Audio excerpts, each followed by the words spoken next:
मला पहिल्यांदा अजिबात म्हणजे मांडी घालून बसता येत नव्हतं. ओके. आणि गुडघे असं पाय बसवूनच बसावं लागायचं. पेन खूप होता मला. ओके. पण इथं आल्यानंतर मला 80% तरी फरक पडला. फर्स्ट सिटिंग मध्ये 80%? हो, पहिल्या फर्स्ट मध्ये 80% फरक पडला. खूपच. आता किती टक्के बरं वाटलं? खूपच बरं, म्हणजे आता 90% तरी फरक झाला. खूप रिलॅक्स झालं. म्हणजे मी सगळे काम करू शकते. नाशिकच्या पेशंटसाठी काय सांगू शकता?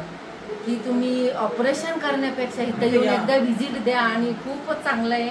आणि आपल्या सामान्य लोकांना तर खूपच अतिउत्तम आहे.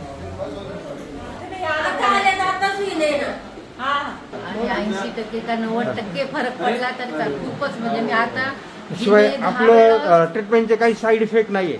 आता एलोपॅथी दवा डॉक्टर काय सांगणार आहे, औषधं खाण्याचं ऑपरेशन करा, हे दोनच पर्याय त्यांच्याकडे. तसं आपल्याकडे नाही ना. नाही, तसं मी पायऱ्या 10 वेळा चढू शकते, उतरू शकते. पहिले एकदा चढायची, परत इच्छाच व्हायची नाही जायची ना. आता एकदम म्हणजे खरं ज्यांना खूप पेन होत असेल त्यांनी इथं एकदा व्हिजिट द्याच. म्हणजे तुमचा म्हणजे आम्ही 100% गॅरंटी देते की तुम्ही बरे व्हाल. ठीक आहे. Thank you. Pain relief Dattashram Chondi.